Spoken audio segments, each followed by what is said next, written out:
ज्ञानान्तान् निजाचार्यान् प्रणमामि मुहुर्मुहुः। यत् अनुग्रहतो जन्तु सर्वदुःखादिको भवेत् तमहं सर्वदा वन्दे श्रीमद्वल्लभनन्दनम्। अज्ञानतिमिरान्धस्य ज्ञानाञ्जनशलाकया चक्षुरुन्मीलितं येन तस्मै श्रीगुरवे नमः। नमामि हृदये शेषे लीलाक्षीराब्धिशायनं लक्ष्मीसहस्रलीलाविशेषपानं कलानिधिं। चतुर्भिश्च त्रिभिस्तथा षड्भिर्विराजते श्रीपञ्चमहाहृदये। खाली आपनी जानकारी માટે કે આ એક જ મંગલાચરણ નથી, અલગ અલગ મંગલાચરણ પ્રાચીન આચાર્યોએ ભેગા કર્યા અને એક મંગલાચરણ બનાવ્યું છે. આ જુદા જુદા મંગલાચરણો જુદી જુદી જગ્યાએ લખેલા હતા. તો વિશાળજીએ વલ્લભ માટે રચ્યું ચિંતા સંતાન હંતારો યત્પાદાંબુજરેણ. રઘુનાથજીએ શ્રી વિશાળજી માટે લખ્યું. એ પછી બીજા જેટલા જેટલા વલ્લભ બાળકો જે લખતા ગયા બધું ઉમેરાતું ગયું. ચતુર્ભિશ્ચ તથા આ શ્રીમદ વલ્લભાચાર્યજીએ સુબોધનીજીના દશમ સ્કંદનો મંગલાચરણ લખ્યું છે. ત્યાં જુદા જુદા મંગલાચરણો બધા ભેગા કરીને એક મંગલાચરણ બનાવવામાં આવ્યું છે. ઘણા બધાને એવું લાગે છે કે એક જ છે, એક નથી. બોલાય છે એક સાથે પણ અલગ અલગ મંગલાચરણ છે.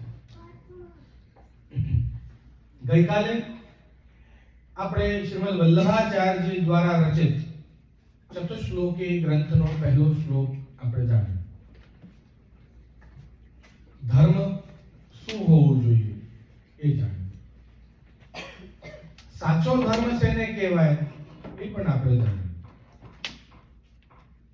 તેની સાથે સાથે ગાયત્રી વિશે બી થોડું જાણ્યું. તો બીજા પણ અમુક ધર્મો કે કર્મો એ આપણે શીખ્યા. હવે જે બીજો શ્લોક જે છે એ અર્થ બતાવે છે. અર્થ એટલે જીવનનો અર્થ, આ જન્મ લેવાનો અર્થ એવું પણ થઈ શકે. અર્થ એટલે પૈસા પણ થઈ શકે. અર્થવ્યવસ્થા એટલે પૈસા. આજે મંગલાચરણ લેવાનું કારણ જ આ હતું કે આજે અર્થથી આપણે શરૂ કરી રહ્યા છીએ.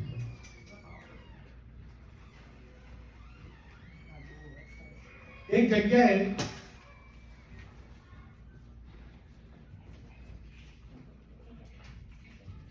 અર્થવ્યવસ્થાના વિષય હું વાંચી રહ્યો હતો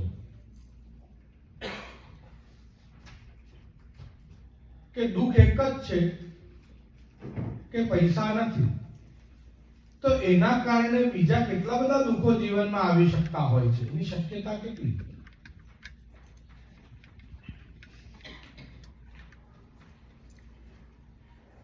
એટલે એક અર્થના અનેક અનર્થ એવું મેં હેડિંગ આપ્યું.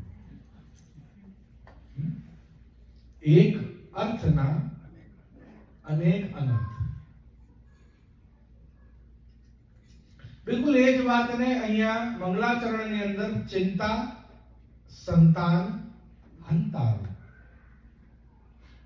એક ચિંતા અને એની અનેક સંતાન. એક અર્થના અનેક અનર્થ. એક મોટી ચિંતા હોય પૈસા, પછી એની સંતાનો હોય. પૈસા ના હોય તો બાળકને સારી સ્કૂલમાં ના ભણાવાય, પૈસા ના હોય તો સારા ઘરમાં ના રહેવાય, પૈસા ના હોય તો સારું ભોજન ના કરાય, ઇત્યાદિ ઇત્યાદિ. તો આવી ચિંતા અને એની સંતાનો એટલે અર્થ અને અનર્થ, આ બંનેનો સોલ્યુશન કોની પાસે છે? કે શ્રી મદાચાર્ય ચરણોના રજમાં એનું સોલ્યુશન છે. તો મંગલાચરણમાં કહે છે ચિંતા સંતાન હંતારો યત્પાદાંબુજરેણવઃ. એવા શ્રીમદ વલ્લભાચાર્યજીના ચરણોના રજ રેણુ જે છે એ જો રજ પ્રાપ્ત થઈ જાય, આ જ વાત શ્રી ગુસાઈજી પણ કહી રહ્યા છે સર્વોત્તમ સ્તોત્રમાં ચરણાબ્જ રજો ધન એવું કહી રહ્યા છે. ચરણની રજ જે છે એ ધન છે.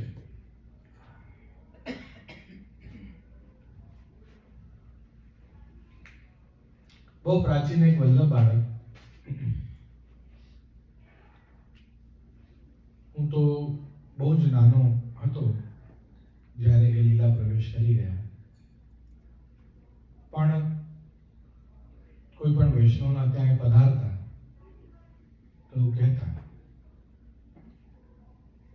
કે હું જેના ઘરે મારા ચરણ ધરાવું, ચરણ પધરાવું, જેના ઘરે હું જઉં, એના ઘરે થોડાક જ દિવસમાં કોઈ શુભ સમાચાર ના આવે તો હું ગુસાઈજીનો દીકરો નહીં, એવું કહેતા.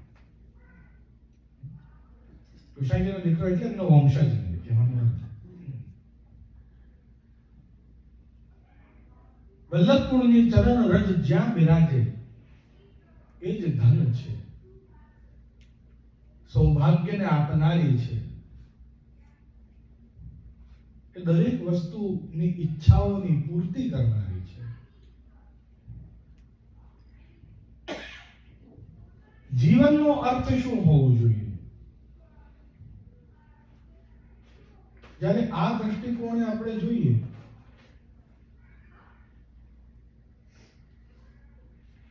ત્યારે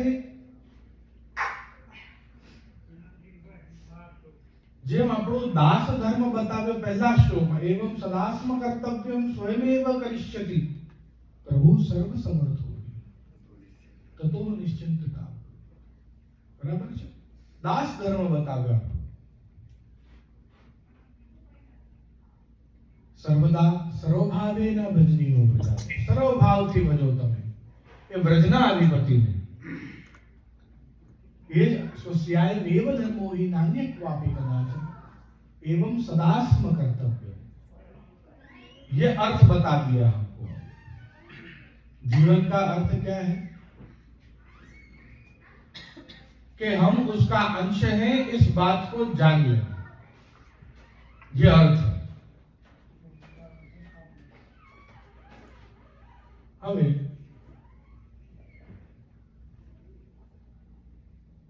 આને સમજવા માટે થોડી ભૂમિકા બાંધવી પડે, કારણ કે આ જીવનો જન્મ લેવાનો અર્થ સમજાવવો જરૂરી છે. આપણે થોડું ગીતામાં પ્રવેશ કરીએ. ગીતા તો આપ બધા જાણો જ છો ને. આ હિન્દુ સનાતન ધર્મનું સૌથી મોટું શાસ્ત્ર, ઇંગ્લિશમાં આપણે કહીએ તો ધી લેજેન્ડ એપિક જેને આપણે કહેવાય છે. કોર્ટમાં બી ગીતા ઉપર હાથ મૂકીને જ પ્રોમિસીસ લેવામાં આવે છે ભારત દેશમાં. એટલું મોટું મહાત્મ્ય ગીતાનું છે. ભલે એ કોઈને પણ માનતા હોય, એ માતા હોય, શિવ હોય, ગણપતિ હોય, કોઈ પણ ગીતાના ઉપર હાથ મૂકીને પ્રોમિસ એને લેવી જ પડતી હોય છે. એટલું અદ્ભુત ગ્રંથ ગીતાને કહેવામાં આવે. અર્જુન જ્યારે સૂક્ષ્મ અહંકાર થયો એને, અહંકાર તો થાય જ. જ્યાં સુધી એ જીવ્યો ત્યાં સુધી એને કોઈ હરાવી શક્યું નહીં. ક્યારે માર્ક કર્યું છે? અર્જુનને અપરાજિતનો વરદાન હતું, એનો કોઈ પરાજય ના કરી શક્યો. હવે કહેવાનો અર્થ સમજજો. આપમાંથી ઘણા બધા એવું વિચારતા હશો કે ના, એ તો જો કર્ણને સૂત પુત્ર કહીને અને એને જો રોક્યો ના હોત તો એને અર્જુનને હરાવી દીધો. આપણને ઘણા બધા એવું પણ વિચારતા હશો કે જો એકલવ્યનો અંગૂઠો ના માંગ્યો હોત તો એને અર્જુનને હરાવી દીધો હોત.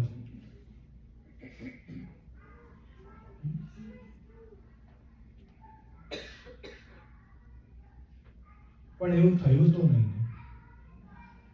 भाग्य उसके साथ था, जो भी बोलो, सितारे उसके बुलंद थे,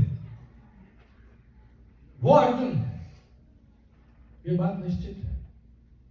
और એમ પણ મને કે એકલવ્ય માટે તો જરાય દયાભાવ નથી. ઘણા બધાને હશે જ, નો ડાઉટ. પણ કોઈની વિદ્યા ચોરી કરીને એને પોતાના હિત માટે વાપરે એ સારું ના કહેવાય. જ્યારે એને દ્રોણાચાર્ય પાસે જઈને વિનંતી કરી કે તમે મને ભણાવો, દ્રોણાચાર્ય સ્પષ્ટ ના પાડી દીધી હતી, તે છતાંય એને એની વિદ્યા ચોરાવી. એ ખોટી વાત છે. You are stealing someone's knowledge. आपने कोई फॉर्मूला बनाया, उसको उसने चोरी करके किसी और को बेच दिया बारोबार, ये तो ठीक नहीं है.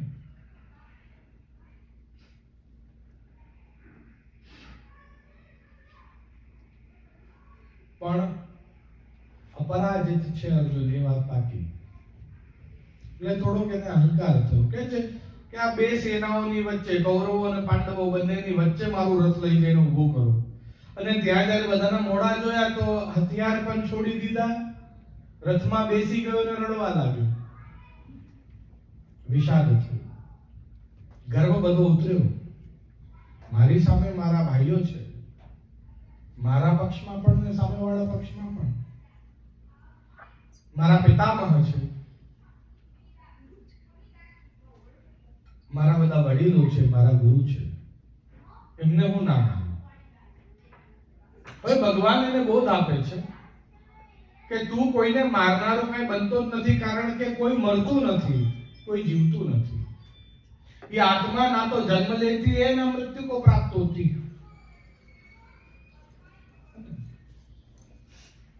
इसलिए तू तो किसी को मार ही नहीं सकता. वैसे भी तू यूं सोच रहा हो कि तूने किसी को मार दिया, ऐसा नहीं है.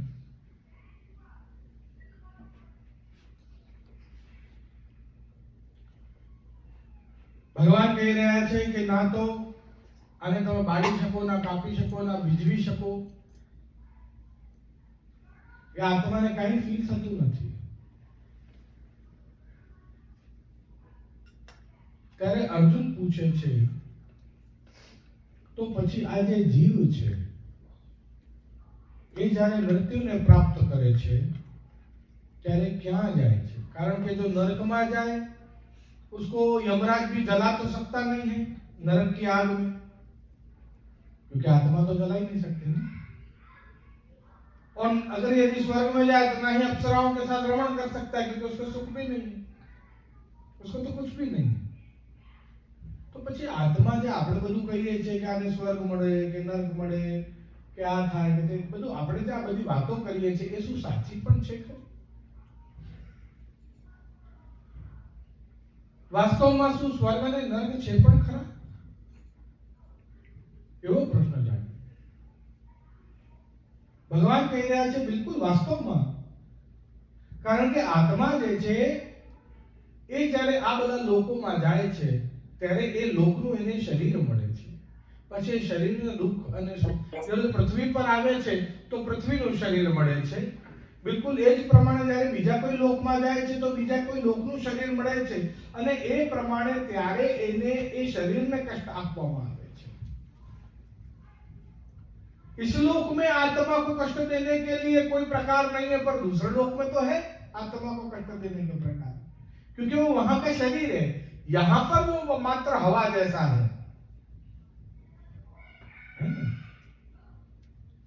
पर वहां प्रकार है. કહી રહ્યા છે કે જે લોકમાં જાય એ લોકનું એક શરીર મળે છે. એ શરીર દ્વારા એ સુખ ને દુઃખ ભોગવે છે.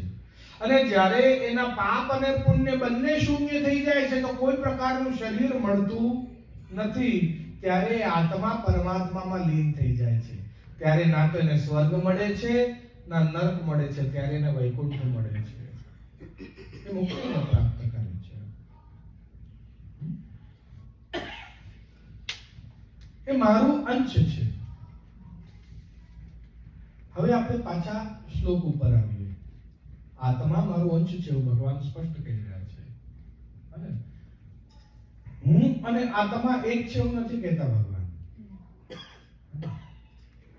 જે ભૂલ શંકરાચાર્ય કરી હતી એને જ વલ્લભાચાર્યજીએ સુધારી. જ્યારે ત્યાં બોલાતું હતું અહમ બ્રહ્માસ્મિ, અહીંયા બોલાય છે ના દાસો હમ, હું ભગવાન નથી, હું એનો અંશ છું. अरे नहीं नहीं भाई, जैसे अग्नि में से तिनका अलग होता है तो तिनके में भी जलाने की शक्ति होती है, तो वो भी अग्नि ही हुई ना. वो भी बहुत बड़ी आग, एक छोटा तनका भी बहुत बड़ी आग लगा सकता है, नहीं है ना. तो वो भी ब्रह्म ही हुआ, पर ऐसा नहीं है. वो छोटा तनका जब उस अग्नि से, वो अंगारा, वो जब अग्नि से अलग होता है तो थोड़ी देर में ही बुझ जाता है. उसको अग्नि का स्पर्श चाहिए ऑल टाइम. अगर अग्नि का स्पर्श नहीं मिलेगा तो वो तनका राख बन जाएगा. हम भी यदि उस परब्रह्म के टच में नहीं रहेंगे तो हम भी राख हैं, हमारे अंदर कोई शक्ति नहीं है. हम उसके दास हैं, हम भगवान नहीं हैं. और इतिहास गवाह है, जिसने स्वयं को भगवान माना है वो सब या तो जेल में सड़ रहे हैं या उसकी दुर्गति हुई है. नहीं, आज भी स्वयं को कभी भगवान नहीं मानना है. हम भगवान नहीं हैं, हम उसके दास हैं, हम उसके अंश हैं. और इसी बात को स्पष्ट किया.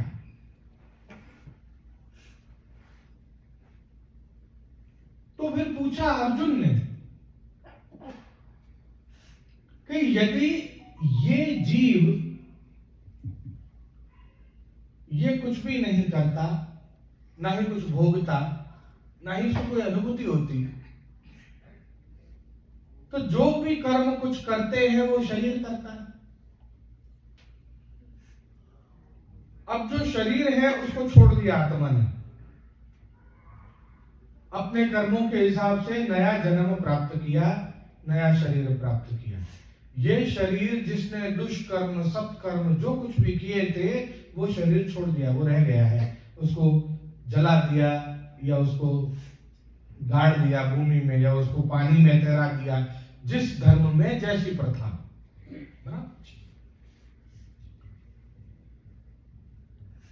जिस शरीर ने पाप किए थे वो शरीर छोड़ दिया है आत्मा ने, नया शरीर धारण किया है. तो फिर पुराने कर्मों को कैरी फॉरवर्ड कैसे करते हो आप? इस शरीर ने तो कोई पाप किया नहीं ना. आत्मा तो कुछ करती नहीं है, वैसे भी आप ही कह रहे हैं. आत्मा को कर्म का बंधन नहीं है. आत्मा तो परमात्मा जैसी है ना, एकदम निर्गुण, एकदम प्योर, सत्य, पवित्र.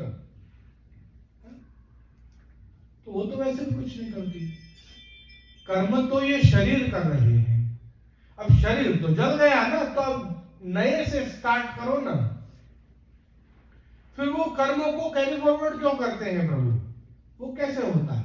ये प्रश्न जा रहा है. अब यहां पर अपने इस प्रश्न का जवाब आ रहा है. जो अपना दूसरा श्लोक जो है अर्थ, अपने जीव का अर्थ क्या? जब हम ये जन्म लेते हैं इस जीवन में अपना अर्थ क्या है? श्रीमद् भागवत भी हमको यही सिखाती है. શ્રીમદ ભાગવતનો પહેલો શ્લોક જે છે એ શરૂ થાય છે જન્મથી. જન્માદ્યસ્ય યતોન્વયાદિતરતશ્ચાર્થવિદ્યેશ્વરાટ છે ને. શ્રીમદ ભાગવતનો છેલ્લો શ્લોક જે છે એ આપણને જણાવે છે કે જ્યારે તમે જન્મ લો ત્યારે તમારે શું કરવું જોઈએ. સ્તમ નમામિ હરિમ પરમ, આ છેલ્લા શબ્દો છે ભાગવતના, बिल्कुल છેલ્લો શ્લોક कि जन्म तो सब लेते हैं पर जिसने परम हरि, हरि परम को जिसने नमन किया, तम नमामि हरि परम, उसी ने अपना जीवन सार्थक किया. पहलो અને છેલ્લો. बाकी जन्म तो बहुत लोग लेते हैं, बहुत लोग मर जाते हैं, कोई बड़ी बात नहीं. जीवन का अर्थ क्या है? एक सुंदर सा स्थान, एक सुंदर से वृक्ष की डाल को चुनना, मेहनत कर करके छोटे छोटे घास के, लकड़ी के तिनके लाना और उनसे घोंसला बनाना। फिर किसी स्त्रीलिंग पक्षी को वो घोंसला दिखाकर, अपनी कला दिखाकर उसको आकर्षित करके उससे विवाह करना। फिर वो स्त्री पक्षी उसमें अंडे देती है, उस अंडे पर बैठकर उसको पकाती है। जब उसमें से बच्चे निकलते हैं तो मेहनत कर करके उसके लिए छोटे छोटे कीट, छोटे छोटे अन्न के दाने, उसके लिए भोजन लाना। उसको चील, कौवे, सर्प, बिल्ली, ऐसे पशु पक्षियों से उसकी रक्षा करना।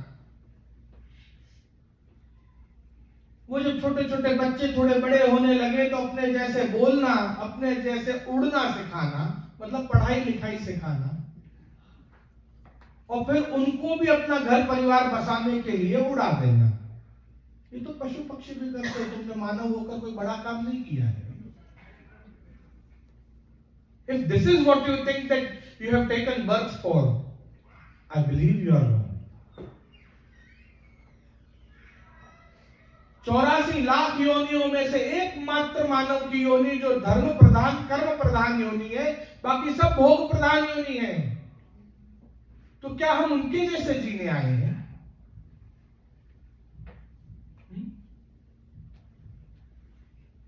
आपने देखा है एयरपोर्ट्स पर एक बटन लगा रहता है, वॉश बेसिन में यूं करके फाउंटेन निकलता है उसमें से, देखा है? आपके नातों को कालजे मजा નથી આવતી આજે શું છે? બરાબર છે। હવે માનવ એનામાં નમીને ચાટી ચાટીને એમાંથી પાણી પીવે છે। આવું નીચે નમીને ચાટીને પાણી કોણ પીવે? પશુ ને પક્ષી। આપણે તો આમ પાણી पीता હોઈએ, ऐसे थोड़ी उसमें मुंह लगा के जीभ लगा। मानव होके पशु बनने जा रहे हैं। We being humans, we are behaving like animals. I do not believe it. तो समझ नहीं पड़ती मैंने क्यों ऐसा कर रहे हैं।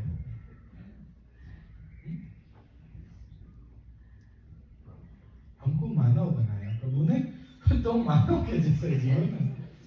पशुवत क्यों जीना है? एनिमल क्यों बनना है? हम उसके लिए नहीं बनेंगे। तो जीवन का अर्थ क्या? भगवान कह रहे हैं कि 3 प्रकार का देह होता है। आत्मा सूक्ष्म देह,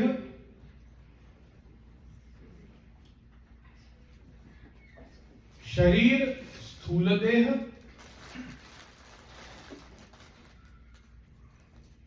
और एक और तीसरा देह होता है जो ये सारे रीजंस को क्रिएट करता है। द्रव्य समझो, द्रव्य એટલે શું?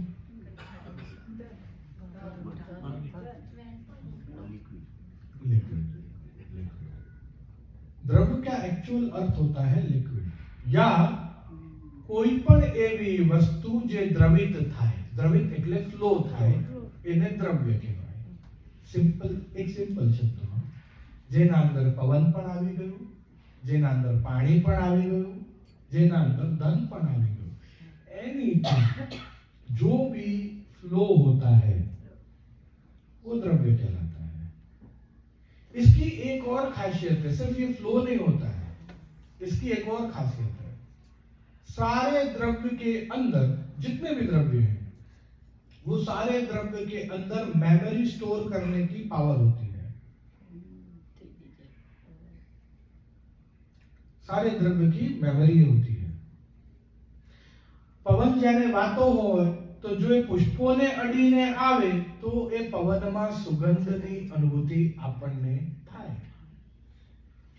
જો કોઈ ફેક્ટરીના ધુમાડા પાસેથી આવતો હોય પવન વાઈને તો આપણને એક વાસ ये समझ पड़ती, मेमोरी स्टोर करी जो है, वो जहां से टच होकर आ रहा है वो उसको अपने अंदर स्टोर कर रहा है। બિલકુલ એ પ્રમાણે પાણી. બરફ ઓગળે અને વહેતી વહેતી આવે એટલે it is full of minerals. આ રોક્સ માંથી જે લાવાથી બન્યા છે, જે બે પ્રકારના ટેક્ટોનિક પ્લેટ્સ ભટકાવાથી બન્યા છે, એના અંદર અનેક પ્રકારના મિનરલ્સ હોય છે. વનમાંથી વહીને આવે એટલે વૃક્ષોના ટચ થઈને જડીબુટીઓનું અર્ક એના અંદર હોય છે. ધીરે ધીરે જેમ એ આગળ વધતો જાય એટલે એના અંદર માટીના કણો અને ક્ષાર એડ થતું જાય છે. હજી આગળ જ્યારે સિટી બાજુ આવે એટલે એમાં ગટર લાઈન ને ગંદકી,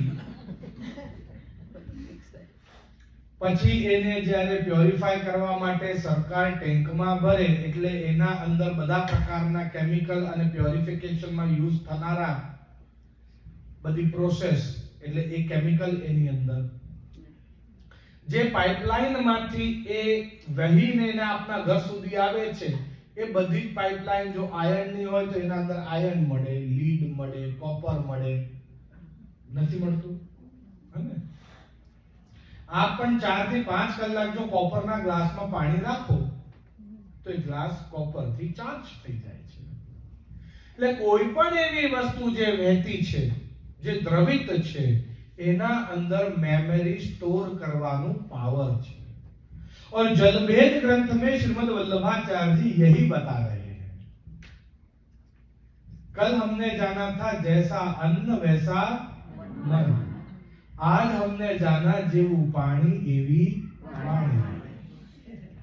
बराबर છે?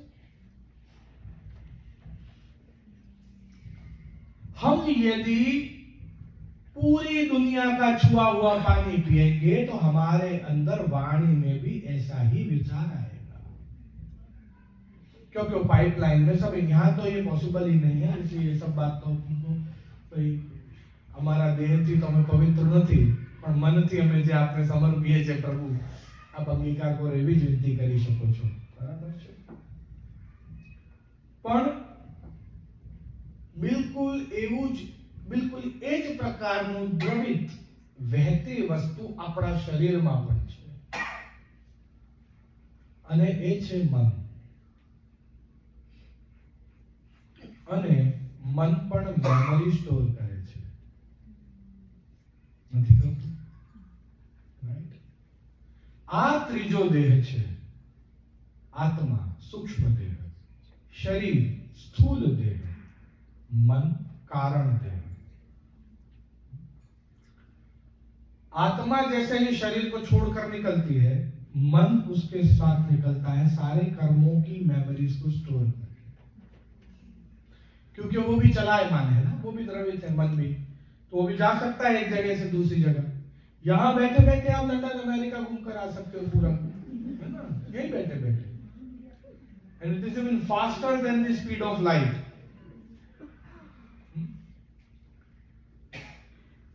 तो ये मन, ये कारण बनता है कि आपको अगला जन्म किसके घर पे मिलेगा, उसके हिसाब से आपका बचपन कैसा बीतेगा, आपकी पढ़ाई कहां होगी, कैसी होगी, उसके हिसाब से डिसाइड होगा कि आपकी शादी कहां होगी, तो आपकी युवानी कैसे बीतेगी, उसके हिसाब से डिसाइड होगा कि आपकी मृत्यु कहां, किस जगह, किस कारण से, कितने बजे होगी. ये सब ऐसे इस तरीके से एक के ऊपर एक डिसाइडेड होता है. ख्याल आवे छे? अब अगर उस दौरान कहीं ना कहीं कोई सत्पुरुष आपको कोई ना कोई मिल जाए, वैष्णव मिल जाए, कोई भगवतीय गुरु मिल जाए कोई, और उनके 2 शब्द भी हमारे कर्ण में और हमारे जीवन को छू लें, और बात वही जो छू जाए, और यदि हमारा जीवन उससे थोड़ा थोड़ा बदलने लगे तो वहीं आपका कर्म बदलने लगता है, तो वहीं आपका जीवन, आपकी मृत्यु, आपके सारे फल बदलने लगते हैं कर्मों के अनुसार. जैसे जो नक्की होता है कि भाई ये इस तरीके से, इस बीमारी से, इस जगह, इस हॉस्पिटल में, इस बेड पर पड़ा हुआ मरेगा, और वो फिर बदलने लगता है. और धीरे धीरे धीरे धीरे ये वृंदावन में इस वृक्ष की छांव में इस प्रभु को दंडवत करते हुए व्रज रज में लोट लगाते हुए प्रभु धाम की प्राप्ति होगी। ऐसा भी हो सकता है, क्यों नहीं? वो कर्मों के ऊपर निर्भर करेगा कि कैसे कर्मों को आप कर रहे हो।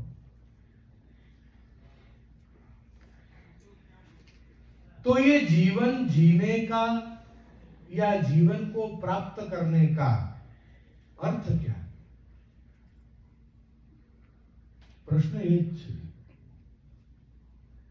જેમ ગઈકાલે સ્વસ્યાયમેવ ધર્મો હિ નાન્ય ક્વાપી કદાચન આપણે સાંભળ્યું, હવે એવમ સદાસ્મ કર્તવ્યમ સ્વયમેવ કરિષ્યતિ પ્રભુ સર્વ સમર્થો हि તતો નિશ્ચિંતતામ વ્રજે। ये अर्थ हो गया जीवन का। जीवन को प्राप्त करने का अर्थ क्या?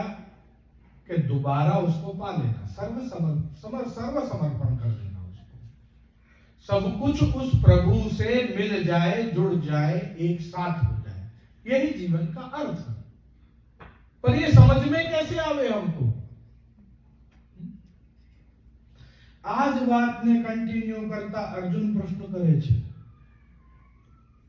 यदि कारण देह मेमोरी स्टोर करता है और पिछले जन्म के सारे कर्मों को अगले जन्म में ले जाता है, तो फिर पिछले जन्म की यादों को क्यों नहीं ले जाता? पिछले जन्म की सारी बातें हमको याद क्यों नहीं रहती? कितने लोगों को रहती भी है, है ना, बताने रहे।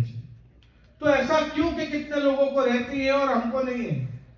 हम क्या थे पिछले जन्म में, हमको याद क्यों नहीं है? यदि याद होता तो हो सकता है कि हम और अच्छे कर्म कर रहे होते, हो सकता है कि हम थोड़े और अच्छे इंसान बने होते।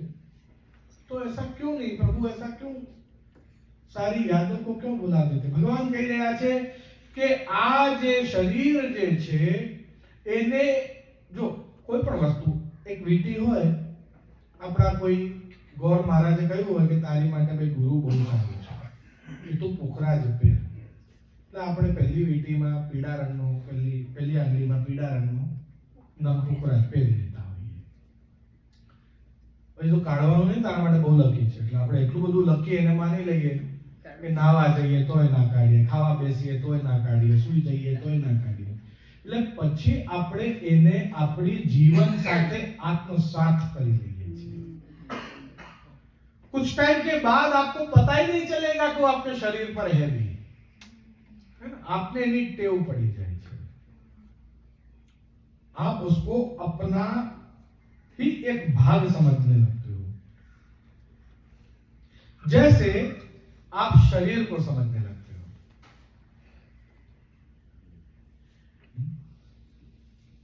पर शरीर आपका भाग नहीं है, जानो છો?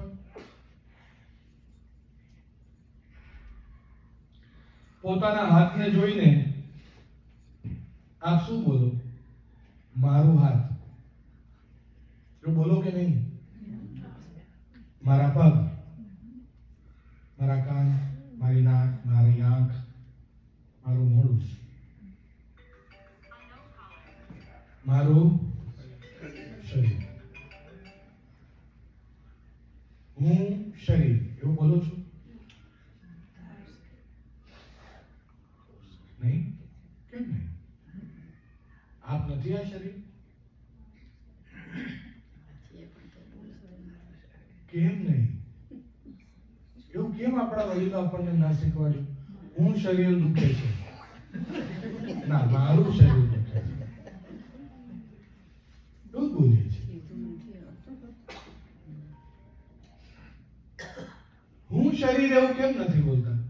If someone asks you કે આપ કોણ, એટલે હું કહું હું હરિરામ, એક એક્ઝામ્પલ આપું છું।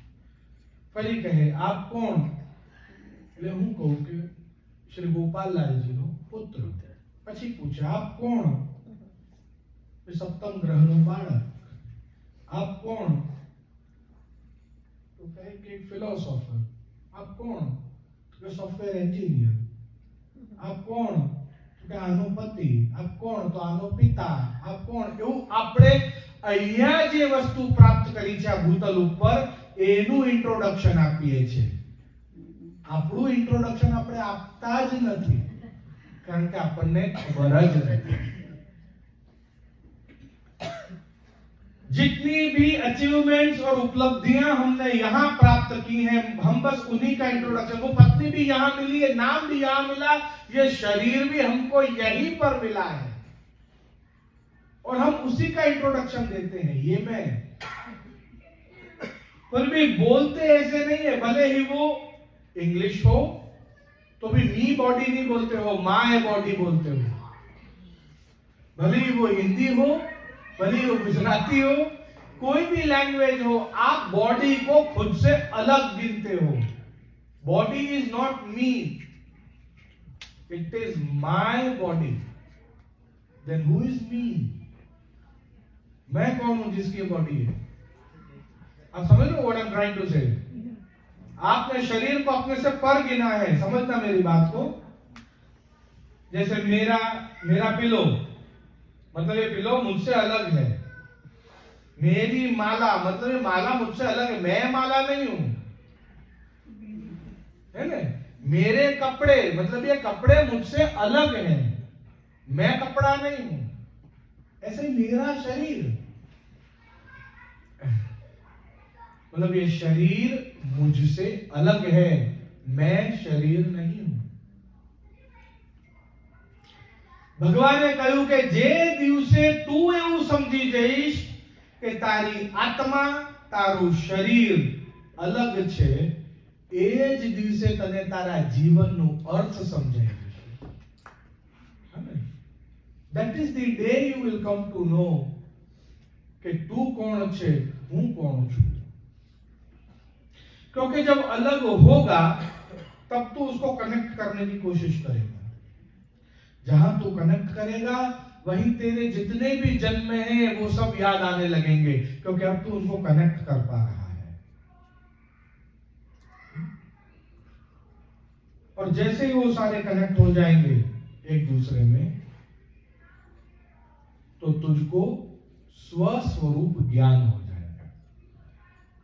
स्वरूप ज्ञान, जिन्हें आपने कही।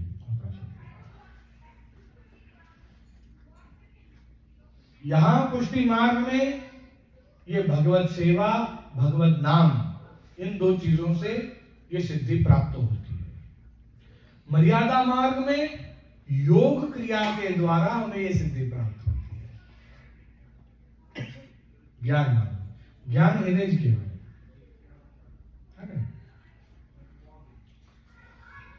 તામસ, આવી રીતે બતાવો તો વધારે ખ્યાલ આવશે। તામસ, રાજસ અને સાત્વિક, આ ભૂતલ ઉપર જ્યારે આપણે આવીએ ત્યારે આ ત્રણ ગુણમાંથી કોઈ એક ગુણ લઈને જ આવીએ, એ સિવાય આ ભૂતલ ઉપર અવાય નહીં, પોસિબલ જ નથી। ત્રિગુણાત્મક शरीर आ धारण करવું પડે। जब यहां से हम थोड़ा ऊपर की लेवल पर उठेंगे तो धीरे धीरे पहले तामस, फिर राजस और फिर सत्व, वैकुंठ तक जा पाएंगे। वैकुंठ तक पहुंचना भी सात्विक मोक्ष है, प्योर मोक्ष तो वो भी नहीं। समझ जो आप बात। अगर उसके भी थोड़ा और ऊपर हम उठेंगे, गौलोक धाम, जिसको हम व्यापी वैकुंठ बोलते हैं, रमा वैकुंठ नहीं, जहाँ लक्ष्मी जी विराज नहीं है, शेष शैया पर जो पौड़े हैं वो वैकुंठ नहीं, उससे भी ऊपर व्यापी वैकुंठ। जब वहां हम पहुंचेंगे तब ये चीज काम में आएगी। तो तामस, राजस, सात्विक, ये तीन नहीं, पर प्योर निर्गुण मोक्ष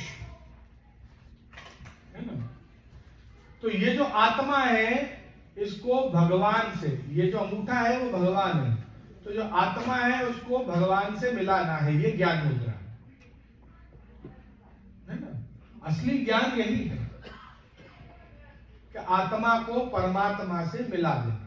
आत्मा कैसी है? ये तीन प्रकार की आत्मा है, मतलब ये तीन प्रकार का देह धारण करती है वो, सगुणात्मक। पर हमें मोक्ष भी इन गुणों के कारण, मोक्ष भी सगुणी मोक्ष मिलता है। बहुत रेयर होते हैं जिनको निर्गुण मोक्ष मिलता है, प्योर, ये क्या है ना 24 कैरेट गोल्डन, एकदम प्योर, वो बहुत कम। और वो कृपा पुष्टि मार्ग में ब्रह्म संबंध के द्वारा है। इसलिए ब्रह्म संबंध मंत्र इतना इंपॉर्टेंट है। પણ આપણે એને બહુ સહજ બનાવી દીધું કે મેં લીધું એટલે તારે લઈ લેવાનું, પૂછવાનું નહીં કેમ. એટલે આગળની પેઢી સમજે જ નહીં એનું ઇમ્પોર્ટન્સ કે કેમ લેવાનું. ખ્યાલ આવ્યું? એટલે સર્વ વસ્તુ સમર્પણ, બધું સમર્પિત કર્યું, એ જ આ જીવનનું અર્થ. इस आत्मा को और शरीर को अलग जिस दिन गिना तो हम आत्मा का मेन मालिक कौन, हम उससे उसको मिलाने के लिए तैयार हो जाएंगे, उसको कनेक्ट करने के लिए. ત્યારે આ જીવનનો હેતુ, આ જીવનનો અર્થ બનશે. અર્થ શું છે? એ દાસ ધર્મ આપણો, સદા એની સેવા કરવી, એને પ્રસન્ન રાખવા. દાસ ધર્મનો અર્થ ઘણા બધા બહુ જુદી રીતે લેતા હોય છે કે એની નોકરી કરવી. અરે પ્રભુની નોકરી કરવા મળે તોય ઘણું સારું છે, પણ અહીંયા દાસ ધર્મનો અર્થ એવો નથી. દાસ ધર્મનો અર્થ છે સદા એના સુખનું વિચાર કરવું. એ દાસ ધર્મનો અર્થ છે. સાધારણ એમ્પ્લોય કોઈ પણ જે હોય, કોઈ પણ જગ્યાએ, મોસ્ટલી હોસ્પિટલમાં જે પણ हॉस्पिटैलिटी એટલે હોટેલ્સમાં इत्यादि में आप किसी भी एम्प्लॉय को देखेंगे तो वो आपके सुख का कितना विचार करेगा. એના ઘરે ગમે તેટલો ખરાબ ઝઘડો થયો હોય ને, પણ એ જ્યારે ત્યાં આવીને ઊભી હશે ત્યાં મેઇન કાઉન્ટર ઉપર, હેલો સર, એમ જ વાત કરશે. એને ખબર નહીં પડવા દે કે એના પરિવારમાં હમણાં કલાક પહેલા એ શું કરીને આવી છે, કેટલું ઝઘડીને આવી છે, કેટલા પ્રોબ્લેમ્સ છે. क्योंकि कस्टमर का सेटिस्फेक्शन उसका धर्म बन जाता है. तत्सुख, सामने वाले का सुख, it comes into that service, है ना. यहां पर बस वो जो पैसा, जो अर्थ है, जो धन है, वो एक विषय को यहां से हटा दो. अब आपको निष्काम भाव से सेम सारी चीजें प्रभु के लिए करनी, सामने कुछ नहीं मिलेगा, नथिंग. यही सोचकर चलो, जबकि बहुत कुछ देते हैं, पर मैं आपको क्यों लालच दूं? नहीं तो क्या है, अच्छा जे ने कहा है ना ये मिलेगा ना, तो ये मिलेगा तो ही करेंगे. ये भी लालच હું શું કામ આપું આપને? લોકોને પછી ટેવ પડી જાય છે કે કશું મળે તો કરીએ, એ ટેવ પડે છે.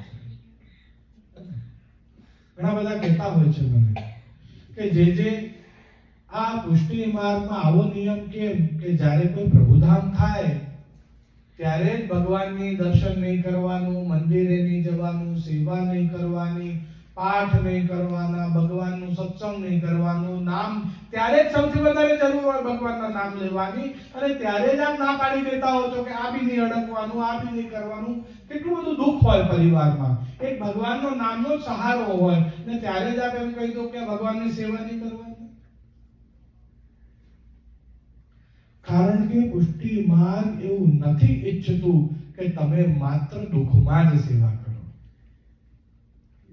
લોકોને પછી ટેવ પડી જાય છે કે પછી એ જ્યારે એમના જીવનમાં કંઈક નેગેટિવ થાય ત્યારે જ ભગવાનને યાદ આવે, ભગવાનને યાદ કરે, અને ભગવાન એમના નેગેટિવિટીના સોર્સ બનતા જાય ધીરે ધીરે. એટલે instead of thinking about him while they are happy, they always think about him only and only when they are grieving. इसलिए दुख के समय सिर्फ एक ही चीज दी तुमको, श्री कृष्ण शरणम मम, बस ये करो, जिससे તમને એ ટેવ ના પડે, તમે એનો દુરુપયોગ ના કરો. નકર પછી એવી ટેવ પડી જાય કે દુઃખ આવ્યો છે, લાવ क्या प्रभु હવે શોધીએ પ્રભુને. कहते हैं ना प्यास लगे तब कुआं खोदो, वो नहीं होना चाहिए.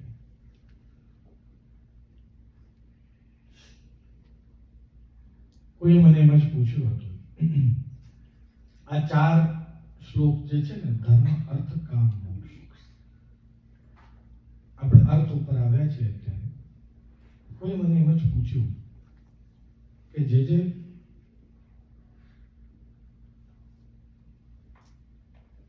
દશરથ રાજાની 3 પત્નીઓ,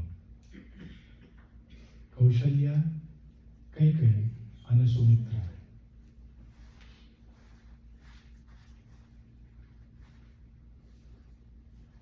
કૌશલ્યાને માત્ર એક પુત્ર શ્રી રામ, સુમિત્રાને 2 પુત્ર લક્ષ્મણ અને શત્રુઘ્ન, કૈકેયીને માત્ર એક પુત્ર ભરત. આ કેવી રીતે થયા એ બી આપને જાણવું હોય તો કે આ વિષય નથી, પણ જેમને પુત્રેષ્ટિ યજ્ઞ કર્યું હતું એમાંથી નારાયણ ભગવાન દૂધનો કળશ લઈને પ્રગટ્યા હતા ને એમને નારાયણ ભગવાને કહ્યું કે તમે તમારા પ્રમાણે આમાંથી ભાગલા પાડીને બધી પત્નીઓને દૂધ પીવડાવો. એટલે જેટલું દૂધ હતું એમાંથી 50% સૌથી પહેલા કૌશલ્યાને પીવડાવ્યું, પછી જેટલું વધ્યું એમાંથી 50% એમને કૈકેયીને પીવડાવ્યું, અને પછી જે 2 ભાગ બીજા બધેલા હતા એ 2 ભાગ એમને, એટલે એને 2 દીકરા થયા સુમિત્રાને, બરાબર છે, અને એ બંનેને એક થયા. એવી રીતે છે આખો જે પ્રકાર છે. ડિટેલમાં બહુ નથી લેતો, આમાં બીજા બી પ્રકારો બધા જોડાયેલા છે. કહેવાનો અર્થ આપણે મુદ્દા પર આવીએ તો રામના સગા ભાઈ આમાંથી એક બી નહીં. રાઈટ?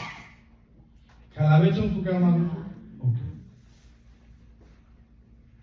તો પછી શ્રી રામની સાથે લક્ષ્મણ જ વનવાસમાં શું કામ ગયા? ભરત કે શત્રુઘ્ન કેમ નહીં? કારણો 2-3 છે, પણ એક કારણ બહુ અગત્યનું છે. સૌથી પહેલું કારણ કે શેષનાગ છે, એટલે શેષનાગ નારાયણ સાથે જ, બરાબર છે, એટલે એ બંને જોડે ગયા. ઠીક છે. લક્ષ્મણ જે હતા એ શેષનાગનો અવતાર હતા, એટલે એક કારણ તો એ થયું. હવે જે મુખ્ય એક બીજું અગત્યનું કારણ છે, જે વિષય ઉપર આપણે વાત કરી રહ્યા છીએ, એ સીધું આપણે પોઈન્ટ ઉપર જ આવી છે.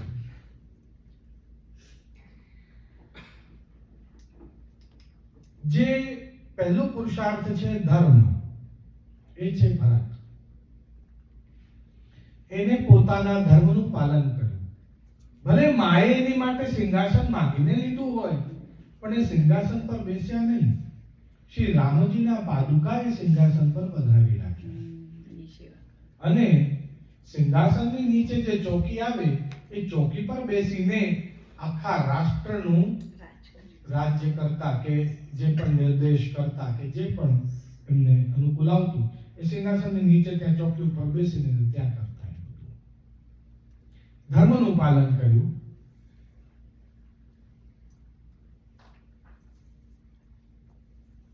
જે શત્રુઘ્ન હતા ને એ બધી જ પ્રકારની વ્યવસ્થાઓ રાજ્યની સંભાળતા.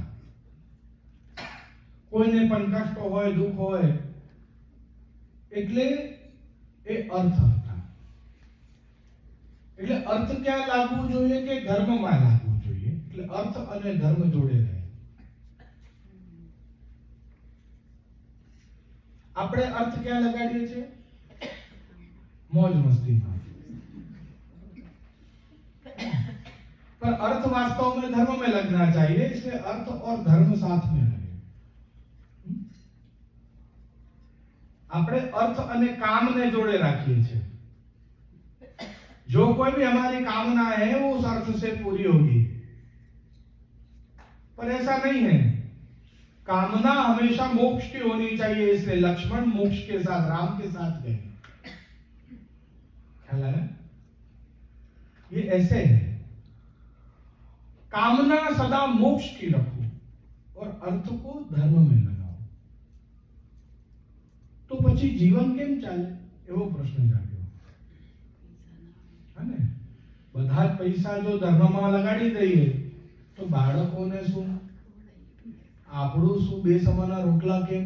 એટલે ગુસાઈજી એટલો સુંદર આનો પ્રકાર બતાવ્યો કે તમે જે કાંઈ પણ કરો એ પ્રભુના સન્મુખ કરીને પછી કરો, એટલે બધું જ ધર્મ થઈ જશે. તમારે સારા કપડા લઈ આવ્યા છો, ઘરેણા લઈ આવ્યા છો, ભોગ છે, બધું ઠાકોરજીના સન્મુખ કે હે પ્રભુ શ્રી મહાપ્રભુજી ગુસાઈજીના કાનીથી આરોગ્ય, શ્રી મહાપ્રભુજી ગુસાઈજીના કાનીથી દ્રષ્ટિ આપના લાયક તો આ શર્ટ પેન્ટ નથી, તમે ખાલી દ્રષ્ટિ કરી, સ્પર્શ કરી આપો બસ ખાલી. હા, ખાલી આમ પ્રસાદી કરીને તો બધું ધર્મ બની જશે. દરેક વસ્તુ પ્રભુને સમર્પેલી ને પછી જ એને આપ ઉપભોગ કરો કે અંગીકાર કરો, એને પહેરો, એને વાપરો. भले गाड़ी हो, मोबाइल हो, टीवी हो, पर सब प्रभु के सन्मुख 2 मिनट बजा दो बस, उससे बहुत प्रकार के फल मिलते हैं, है ने? अगेन बात ત્યાં જ આવી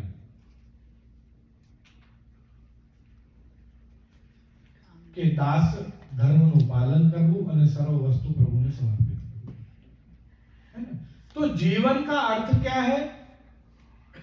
जीवन का अर्थ यही है कि हम अपना सर्वस्व प्रभु के चरणों में रखते हुए, फिर वो प्रभु उसके मालिक हैं, और क्योंकि हम शेर के बच्चे हैं तो हमको उसको पकड़ने की जरूरत नहीं है, शेर खुद हमको पकड़ के चलेगा अपने मुंह में. बंदर के बच्चे नहीं है આપણે. આપણે કોણ છીએ? આપણે સિંહના બચ્ચા છીએ. પુષ્ટિ માર્ગ કેસરી, એમ કહ્યું ને, કેસરી એટલે સિંહ. કેસરી નો કે હરી બંનેના એક જ અર્થ થાય છે, સિંહ. એક વખતે અકબર રાજાએ બિરબલને કહ્યું, મસ્ખરી ઉડાવી આપણા ધર્મની. બિરબલે વૈષ્ણવ હતા, કંઠીધારી, ગુસાઈજી પાસે કંઠી લીધી હતી. भाई तुम्हारे जो भगवान हैं हिंदू धर्म के, वो बड़े फ्री बैठे रहते हैं, जब देखो तब अवतार लेकर भूतल पर आ जाते हैं. हमारे जो अल्लाह है वो खुद नहीं आते, वो बहुत बिजी हैं, बहुत बड़े हैं वो तो. वो मात्र और मात्र अपने अनुयायियों को भेजते हैं इस जगत पर, अपने जीवों का, अपने बंदों का मार्गदर्शन करने के लिए. बीरबल ने बात पूछी गई. बीरबल ने कहा, जहां बना इसका जवाब मैं किसी दिन आपको जरूर दूंगा. बुद्धिमान तो હતું, એમનું નામ મહેશ હતું. હાજી, અને જી, પણ વીર એટલે બુદ્ધિ અને બલ એટલે બલવાન, એટલે જેની બુદ્ધિમાં બલ હોય એવું અકબરે એને નામ આપ્યું હતું. એનું નામ બીરબલ નહોતું, એ પદવી હતી બીરબલ. ઘણા બધા લોકો આવી રીતે છે ને કન્ફ્યુઝ થાય છે. इंद्र, अरे इंद्र किसी का नाम नहीं है, इंद्र पदवी है. जैसे प्राइम मिनिस्टर, प्रेसिडेंट, उस सिंहासन पर कोई भी बैठ सकता, आप भी बैठ सकते हो, मैं भी बैठ सकता हूं, पर उतना तप करना पड़े કહેવાનો અર્થ એવું. અને આપણે પણ બેસી શકીએ છીએ. ઇલેક્શન લડવા માટે જે પેલું પરમિશન જોઈએ ને, એ અશ્વમેઘ યજ્ઞ કરવાથી મળે. અશ્વમેઘ યજ્ઞ કરો એટલે ખબર પડે કે તમને ઇન્દ્રની પદવી જોઈએ છે. એટલે પછી પેલો ઇન્દ્ર જે છે એ ઘોડો, જે અશ્વ જે છે એને ચોરી કરી લે. પછી તમારે ઇન્દ્ર પાસેથી યુદ્ધ કરીને એ ઘોડો છોડાવવાનો. જો તમે ઇન્દ્રને હરાવી દો તો તમને ઇન્દ્રનું સિંહાસન મળી જાય. એવું છે. દરેક સમય અલગ અલગ ઇન્દ્ર બેઠા હોય છે સિંહાસન પર. कुर्सी है वो तो किसी की सगी नहीं है, है ना? anyway, तो ये जो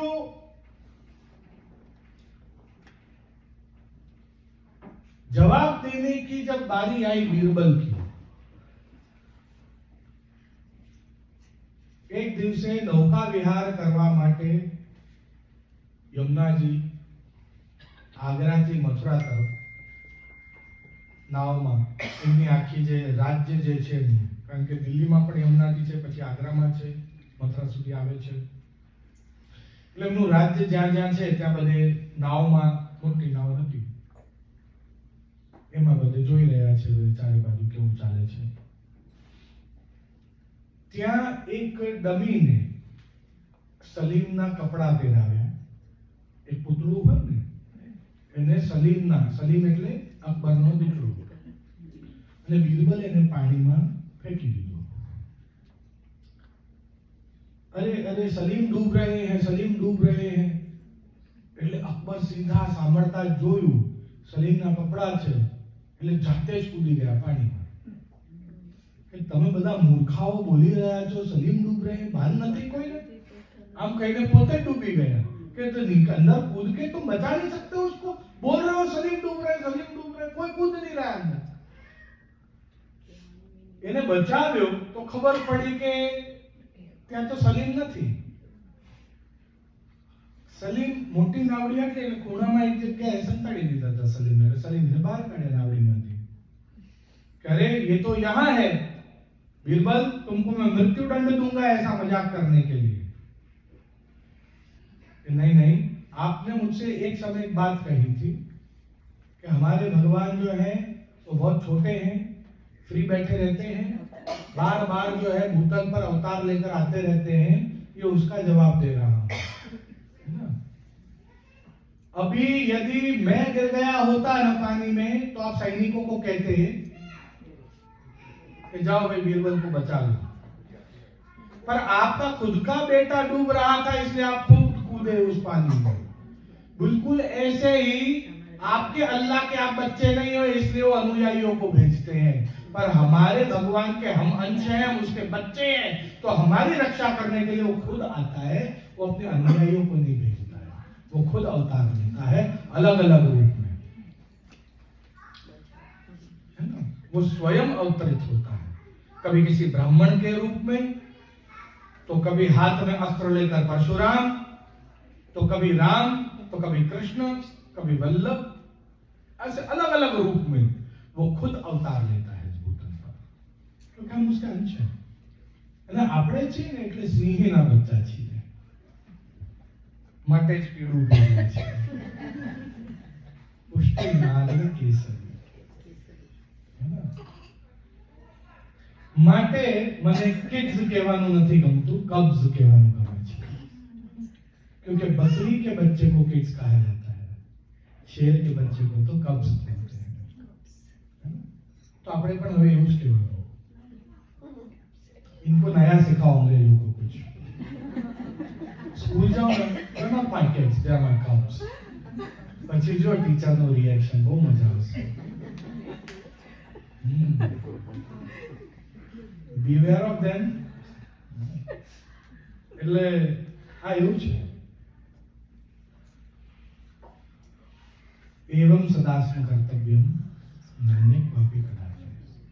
बराबर છે. આ જીવનનો અર્થ છે કે ભગવાનને પ્રાપ્ત કરવું, અને જે ભગવાન માટે આ જીવનને જીવે છે ભગવાન પણ એને એ જ પ્રમાણે યાદ રાખે છે. ધર્મ, અર્થ, હવે કામ. કામના કેવી હોવી જોઈએ આપણે એ શીખવાડી રહ્યા છે ત્રીજા શ્લોકની અંદર આપણને. पहला श्लोक में बताव्યું सर्वदा सर्वभावेन वज्ञो वजादिव स्वस्यायमेव धर्मो नान्यक्वापि कदाचन. एवं सदास्म कर्तव्यम स्वयमेव करिष्यति प्रभु सर्वसमर्थो हि ततो निश्चिंततां व्रजेत.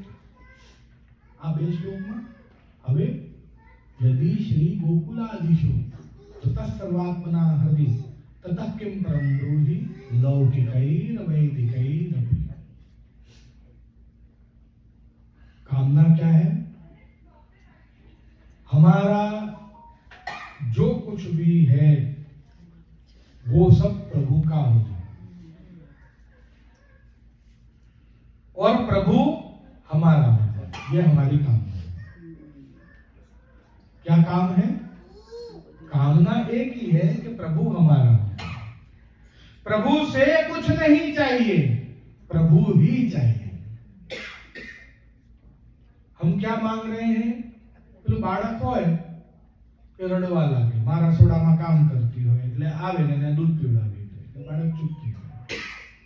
ફરી માં જતી રહે, ફરી થોડી વારમાં રડવા લાગે એટલે માં પાછી આવે ને રમકડું આપી દે, રમવા લાગે એટલે બાળક ચૂપ થઈ જાય, ફરી માં જતી રહે. પણ જ્યારે માં રમકડું છોડીને, જમવાનું છોડીને, બધું છોડીને જ્યારે માને પૂર્ણ ભાવથી પોકારે ત્યારે માં પણ બધું છોડીને એની પાસે આવી જાય છે, એને ગોદમાં લઈ લે છે અને કંઠેથી લગાડે છે. કારણ કે અત્યાર સુધી એને માં પાસેથી જરૂર હતી, પણ હવે એને માની જરૂર છે. આપણી કામના શું? उद्धव जी गोपियों के पास आए, कहने लगे, अरे गोपियों, તમે આટલું બધું શું કામ રડો છો?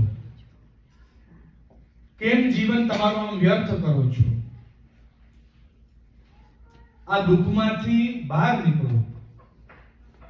આ કોઈ દુઃખ તમારી તબિયત બગાડશે, તમારું જીવન બગાડી દેશે. કૃષ્ણ પણ તમને એટલું જ યાદ કરે છે કે તમારું દુઃખ એ ત્યાં અનુભવી શકે છે. ये यथा माम प्रपद्यन्ते तामस तथैव भजाम्यहम्. गीता में भगवान ने कहा, जो मुझको जैसे भजता है मैं उसको बिल्कुल ऐसे ही भजना शुरू कर देता हूँ, क्योंकि उसकी फीलिंग्स मुझे अनुभव होती है. तो यदि कोई मेरे लिए रो रहा है तो मैं भी उसके लिए रोता हूँ.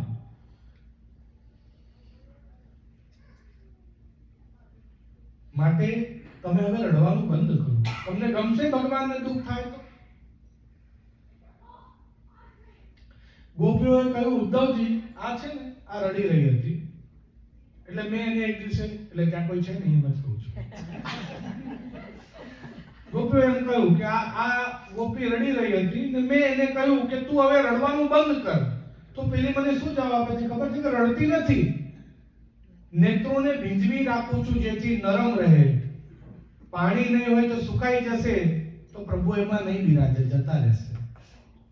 એ ભીંજેલા રહેશે ને તો કોમલ રહેશે, માટે માત્ર એમને ભીંજવી રાખું છું, રડતી નથી. કોણે ગમે રડવું, પણ શું કરીએ, આ કૃષ્ણ ભૂલાતો નથી. ઉદ્ધવજી કહે છે, કોઈ પણ દુઃખ થાય તો એને જ્ઞાનનું પોષણ આપવું જોઈએ. આપણા જીવનમાં બી કોઈ દુઃખ આવે બહુ મોટું, આપણે કેવી વાત કરતા હોઈએ છીએ. આપણે કોઈને સમજાવીએ તો ભગવાનની આવી જ ઈચ્છા છે, સૌનો નાથ એ છે, એની ઈચ્છા વગર પાંદડું હલતું નથી. આપણે એવા બધા વાક્ય કહીએ, ભાઈ એનો સમય આવી ગયો છે એટલે જતો રહ્યો. He is at a better place, देखो तारा बन के हमको अभी भी देख रहा है. ऐसे हम ज्ञानवर्धक बातें करेंगे. देखना कभी भी ज्ञान देने से इमोशंस कम होते हैं. जो 14 साल का, 15 साल का, 16 साल का होगा उसको बहुत बार बार प्रेम होगा. कभी उसको देखकर प्रेम होगा, कभी उसको देखकर प्रेम होगा, है ना? कोई क्रश हो जाएगा, कोई लव हो जाएगा, ऐसे होता रहेगा. पर जैसे जैसे वो बड़ा होता जाएगा जीवन में, ऐसे उसको ज्ञान आता जाएगा. પછી એને ખબર પડશે કે ના, આ બધું તો અફેર તો સાઈડમાં રહ્યું, આપણા કામનું નથી.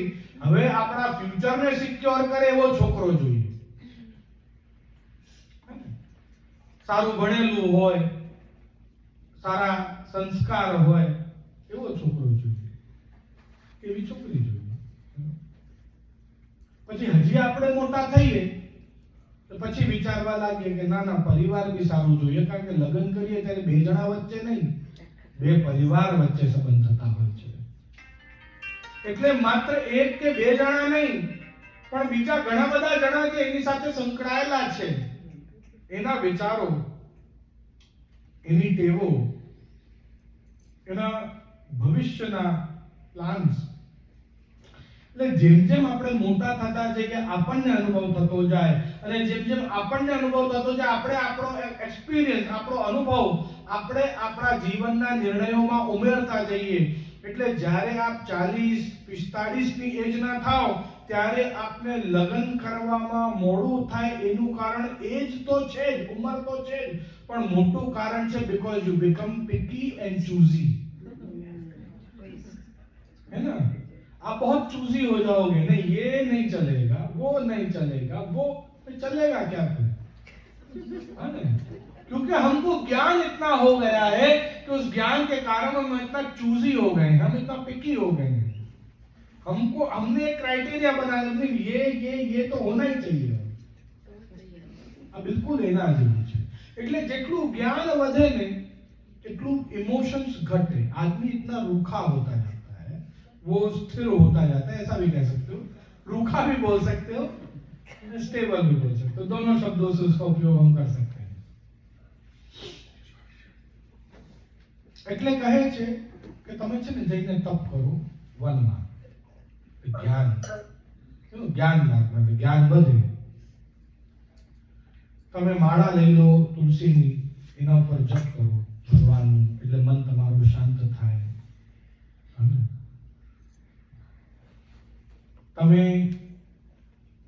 યોગ મુદ્રામાં બેસીને ધ્યાન કરો, આવા બધા બોધ આપવા માંડ્યા ઉદ્ધવજી। એટલે ગોપીઓએ કહ્યું કે ઉદ્ધવજી, જ્યારે કોઈ વનમાં ફલ પૂરા થઈ જાય તો પક્ષીઓ એ વનને છોડીને જતા રહે। વિદ્યાર્થી વિદ્યાલયમાં વિદ્યા પ્રાપ્ત કર્યા પછી આગળ વધી જાય પછી પાછો ફરીને વિદ્યાલયમાં આવતો નથી। અમને સમજાતું નથી કે અમારાથી એવી શું ભૂલ થઈ કે કૃષ્ણ અમને છોડીને જતા રહ્યા।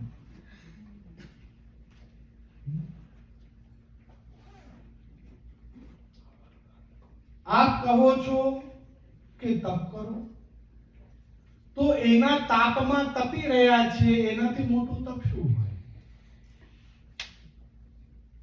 આપ કહો છો જપ કરો માળા લઈને, તો એક એક આંસુની બૂંદને માળાનો મણકો બનાવીને દરેક અશ્રુની બૂંદ પર એનું નામ રટીએ છીએ, એનાથી મોટું જપ શું હોય?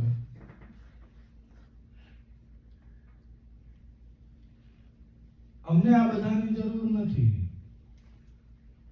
અમારી કામના કૃષ્ણની સિદ્ધિઓ, કૃષ્ણની વિભૂતિઓ, કૃષ્ણનું મોક્ષ પ્રાપ્ત કરવામાં નથી, અમારી કામના કૃષ્ણને પ્રાપ્ત કરવામાં છે।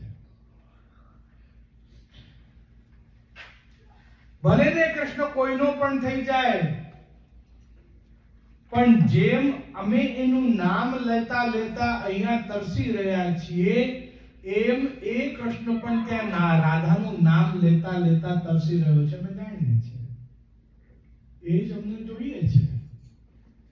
ભલે ને એ રૂકમિણી, જામવતી, મિત્રવૃંદા, નાગજીતી કોઈની જોડે પણ લગ્ન કરી લે, પણ આખા જગતમાં કોઈ એને રૂકમિણી કૃષ્ણ કરીને નહીં પોકારે, બધા એને રાધા કૃષ્ણ જ કહેશે। આ અમારા પ્રેમની શક્તિ છે, આવું શુદ્ધ અમારો પ્રેમ છે, નથી? જ્યારે રાધા તો કૃષ્ણની પ્રેમિકા જ હતી, લગ્ન કર્યા હતા પણ ગુપ્ત રૂપે, સામાજિક રૂપે નહીં। લીગલી વેટેડ વાઇફ રૂકમિણી હતી, પણ એની જોડે એનું નામ લેવાતું નથી। સમજવાની વાત છે। કૃષ્ણ અહીંયા આવ્યા જ પ્રેમ શીખવાડવા માટે।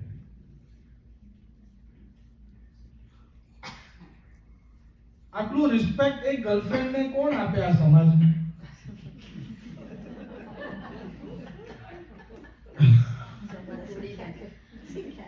હા, આ પોતે વિચારો, આપનો દીકરો હોય,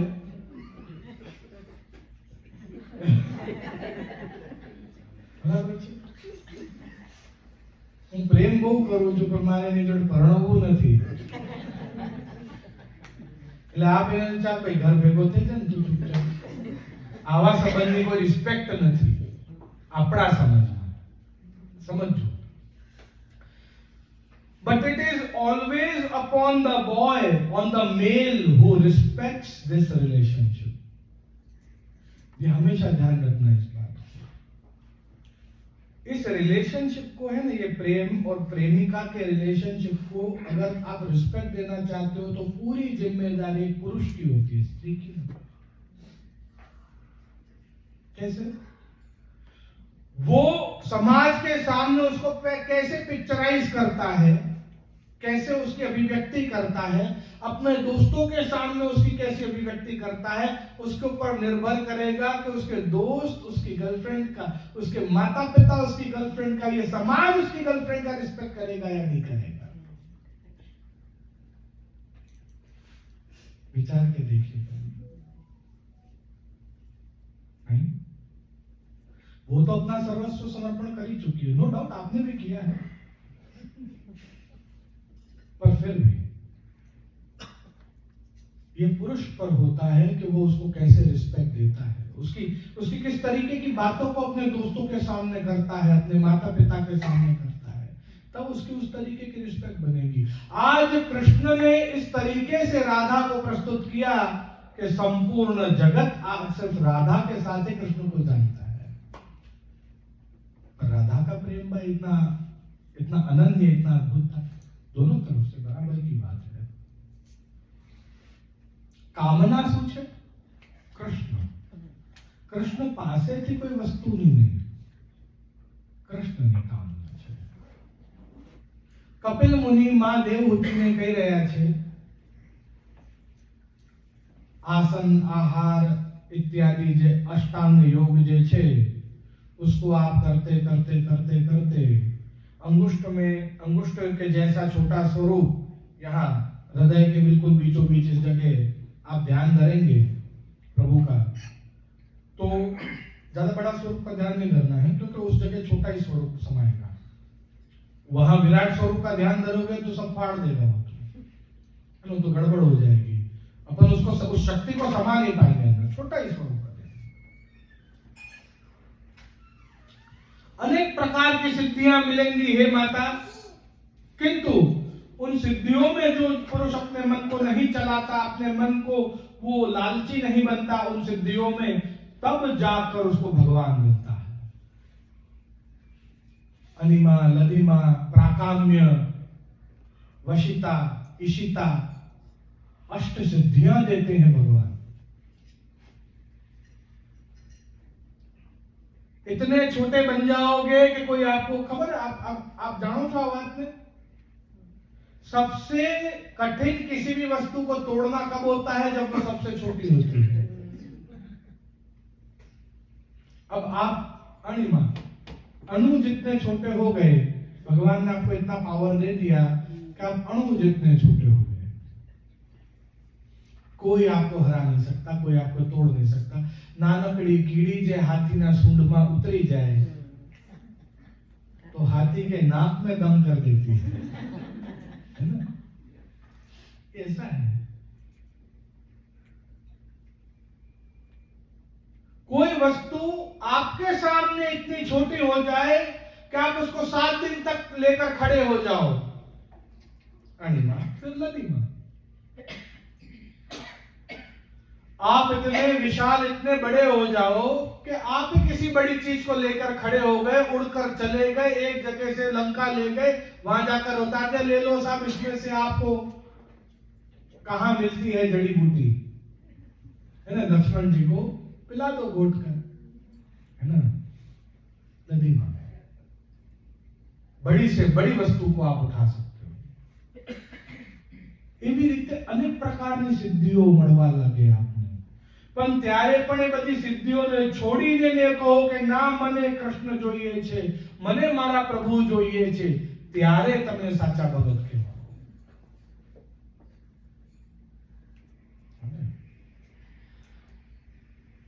गंगा जी ने जब प्रश्न किया ना कि हे भगीरथ, मैं आ तो रही हूं इस पृथ्वी के पाप को धोने के लिए, किंतु मेरे पाप कौन धोएगा, इसका जवाब दो।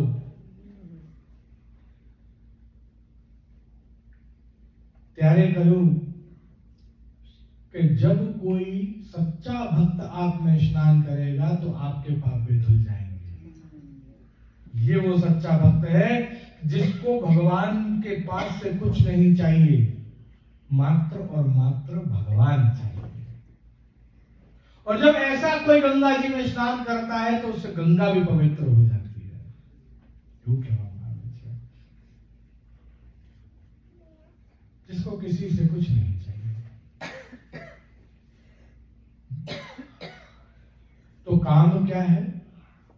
उस प्रभु को प्राप्त कर लेना, उस प्रभु को अपना सर्वस्व समर्पित कर देना।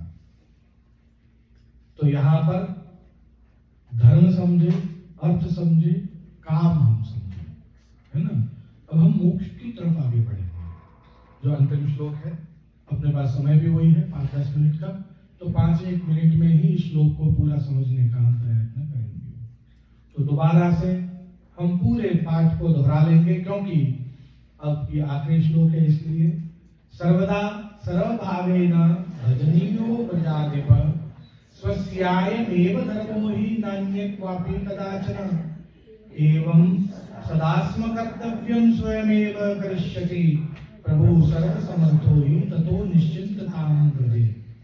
यदि श्री गोकुलाधीशो धृतः सर्वात्मना हृदि ततः किं परं ब्रूहि लौकिकैर्वैदिकैरपि अतः सर्वात्मना शश्वत गोकुलेश्वर पादयो स्मरणं भजनं चापि न त्याज्या मिति में मति। वल्लभाचार्य जी के इस वाक्य को समझना बहुत जरूरी है। स्मरणं भजनं च अपि न त्याज्या मिति में मति, ऐसा मेरा मत है। वल्लभाचार्य ने कभी भी रिलीजन किसी के ऊपर थोपा नहीं, कभी भी किसी पर धर्म नहीं थोपा। आप देखो, एज प्रमाणे बीजा ग्रंथમાં श्री कृष्ण शरणं मम वदद्भिरेव सततम स्थेयमित्येव मे मति, ऐसा मेरा मानना है। स्मरणं भजनं च अपि, ऐसा मेरा मानना है। श्री कृष्ण शरणं मम सतत बोलो, ऐसा मेरा मानना है। उस प्रभु का स्मरण करो, भू सेवायाम भजती, उससे भक्ति, स्मरणम भजनम, मतलब उसका नाम लो, उसकी कथा करो, सत्संग करो, और भजनम का अर्थ है सेवा। भजती, उससे भक्ति शब्द बना ना, भज का अर्थ है सेवा करना। स्मरण भजनम च, बिल्कुल ऐसे ही आज्ञा करी। सेवायाम वा कथायाम वा यस्या सत्र दृढ़ा भवेत्, ऐसे कहा ना। अब दोनों जगह वा क्यों लगाया? क्योंकि ये कंटिन्यूटी में रहना चाहिए। सेवायाम वा कथायाम वा, सेवायाम वा कथायाम, ऐसा ही जीवन बना होगा। कैसे होगा? बीजू कहीं करवानो नहीं काम का, ये कैसे होगा? है ना, कोई ऑफिस गए हैं, स्टोर गए हैं, कहीं काम पे गए हैं, वहां से जब लौट रहे हैं तो साथ में 2-4 फूल ले आओ प्रभु के माला के लिए, कुछ फल ले आओ प्रभु को रुकाने के लिए, कोई ऐसी चीज ले आओ। तो ऑफिस जाना भी सेवा हो गई आपकी, क्योंकि वहां पर जब जा रहे हो, जब आ रहे हो, तो प्रभु के लिए कुछ लेते हुए जा रहे हो, है ना।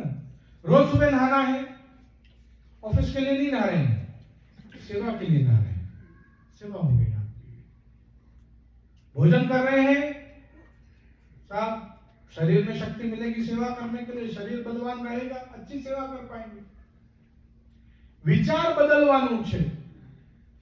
દરેક પ્રકારે જે કંઈ પણ કરો છો એમાં પ્રભુને યાદ રાખીને જ્યારે કરશો તો આખું જીવન આપને સેવાયામ વા કથાયામ વા સેવાયામ વા કથાયામ એમ જ થઈ જશે, है ना। बिल्कुल उसी प्रकार से स्मरणम भजनम। હવે ઘણા બધા લોકો જે ઓછું સમજે ને, સંસ્કૃત સમજે નહીં, એટલે કે વલ્લભાચાર્ય 3 નિયમ બતાવે, સ્મરણ કરવાનું, ભજન કરવાનું ને ચા પીવાનું,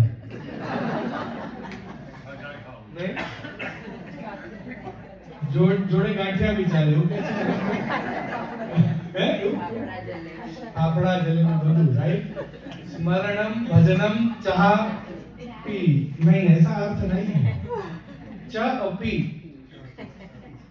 स्मरण एवं भजन भी, च अपि। संस्कृत में and, A and D, and जो शब्द है वो पीछे लगता है सेंटेंस के। च मतलब एंड, है ना, A-N-D, स्मरणम एंड भजनम, ऐसे नहीं लगता है, स्मरणम भजनम च ऐसे लगता है संस्कृत में। आप जानो छो, हिंदी लखो छो જેટલા પણ અંકો હિન્દી ગુજરાતી સંસ્કૃતમાં જેટલા પણ અંકો લખો છો સીધું પણ બોલો છો ઊંધું, ખબર છે આપને? નહીં? ચલો 3 અને 2 કેટલા થાય? 3 2 30 30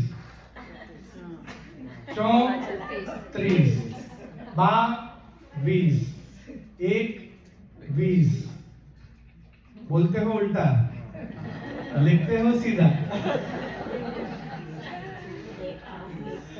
नहीं हो? हाँ जी, खाली अंको माज ना ना હું એમ ના લેક્ચ નથી આપણે લેક્ચ નથી આપણે એવું નથી, हर एक चीज की नहीं आप मानेंगे नहीं। देखो बॉडी को क्रिमेट जो अपन करते हैं, अंतिम दाह संस्कार, दाह मतलब अग्नि दाह देना, वो एक उम्र के बाद ही होता है। यदि उस उम्र से छोटा मतलब छोटा बालक यदि प्रभुदान हो जाए तो उसको अग्निदाह नहीं देते हैं, उसको भूमि में ही समर्पित करते हैं। अपने वहां भी भूमि में, हिंदू में भी प्रकार है, ऐसा नहीं है। अपना वैदिक उन लोगों ने अपनी कुछ चीजें कॉपी की और कुछ चीजें उल्टी की जानबूझ के, बस ऐसा ही है। पूरा जो एक्चुअल जो सनातनी जो धर्म है वो तो बहुत ही अद्भुत है। दरेक वस्तु पाछळना कारण छे અને માટે ઘણા બધા યંગસ્ટર, ઇનફેક્ટ બધાને, યંગસ્ટર્સને નહીં, હું બધાને કહેતો હોઉં છું, ક્વેશ્ચન એવરીથિંગ, हर एक चीज पर प्रश्न खड़ा कर दो, ये क्यों, उसका जवाब है अपने पास। जवाब नहीं मिले तो किसी और से पूछो, है ना, क्योंकि जवाब है अपने पास। यदि जिससे आपने प्रश्न किया है वो कहे कि मैं कुछ दिन में आपको जवाब दूंगा, तो फिर वेट करो उसका, है ना। धैर्य होना बहुत जरूरी है। और फिर जो जवाब मिले उस जवाब में आपका आश्रय होना बहुत जरूरी है। केम? कारण के कोई पण प्रश्नનું સમાધાન ઉત્તર હોતું જ નથી। ક્યારે હું માર્ક કર્યું છે?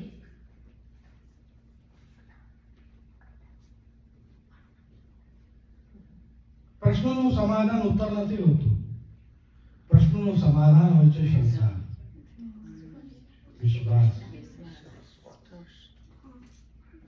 विचार करजो। मम्मी हूँ पानी ने केम नहीं पकड़ी शकतो, एक साधारण प्रश्न नाना बाळक। कारण के बेटा ये पानी छे। जवाब ख्याल आयो? समाधान थयो नहीं, उत्तर छे पण समाधान नहीं। प्रश्नનું समाधान उत्तर નથી, શ્રદ્ધા છે, સેટિસ્ફેક્શન, मन से स्वीकारना।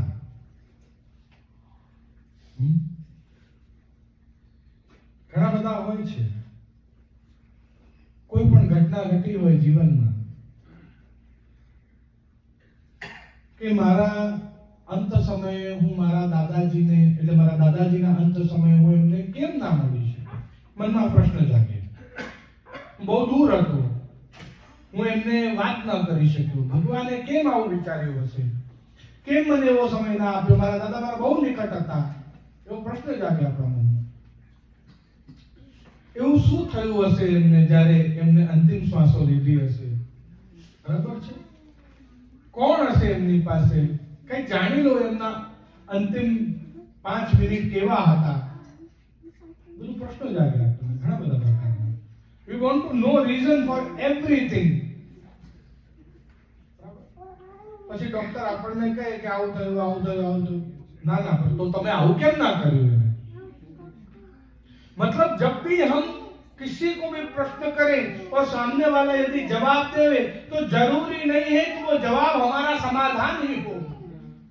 इसलिए प्रश्न का समाधान कभी भी उत्तर नहीं होता है। प्रश्न का समाधान होता है कि उस उत्तर पे हमारी श्रद्धा, जो जवाब हमको मिला उसको हम स्वीकारें। जिस दिन हम स्वीकार लेंगे ना उस दिन संतोष हो जाएगा। પોતાને પ્રશ્ન કરજો ક્યારે મારી જોડે આવું કેમ થયું, પછીનું આપને જવાબ મળશે કે મેં આવું કર્યું હતું ને એટલે આવું થયું। પણ જો આપ એ વાતને નહીં સ્વીકારો તો પીડાતા જ રહેશો। ના પણ મેં આટલું ખરાબ તો નહોતું કર્યું કે મારી જોડે આટલું ખરાબ થયું। પણ જે દિવસે આપ એને સ્વીકારી લેશો ને डिवाइन पीस है, जो अंदर से जो संतोष की अनुभूति आपको होगी वो अलग होगी। માટે મોક્ષ શું છે?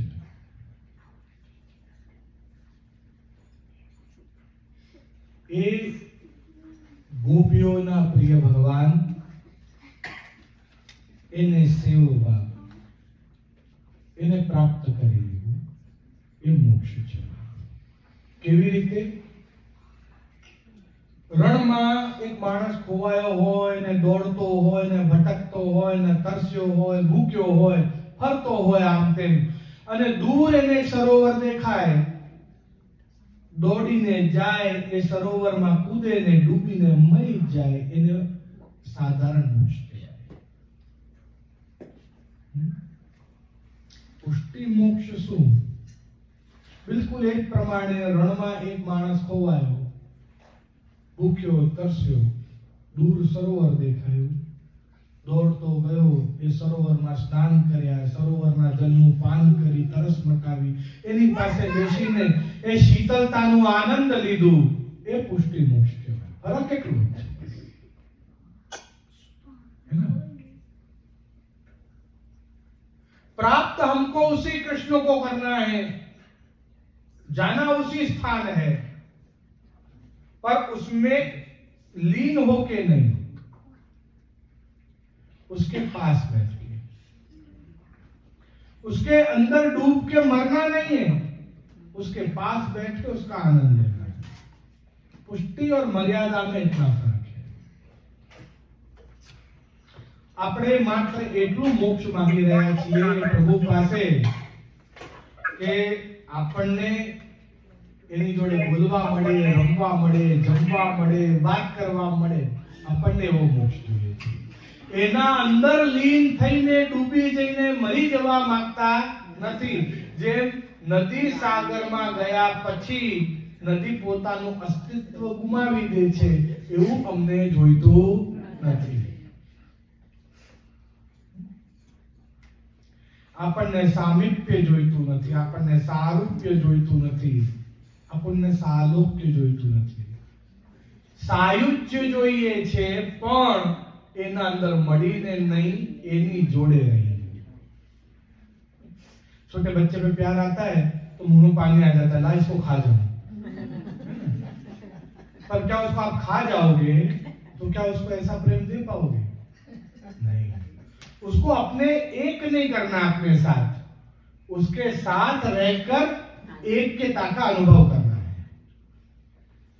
डिफरेंस खबर पड़े छे ने? बस आ એવું છે। उसको अपने अंदर पेट में नहीं घुसाना है,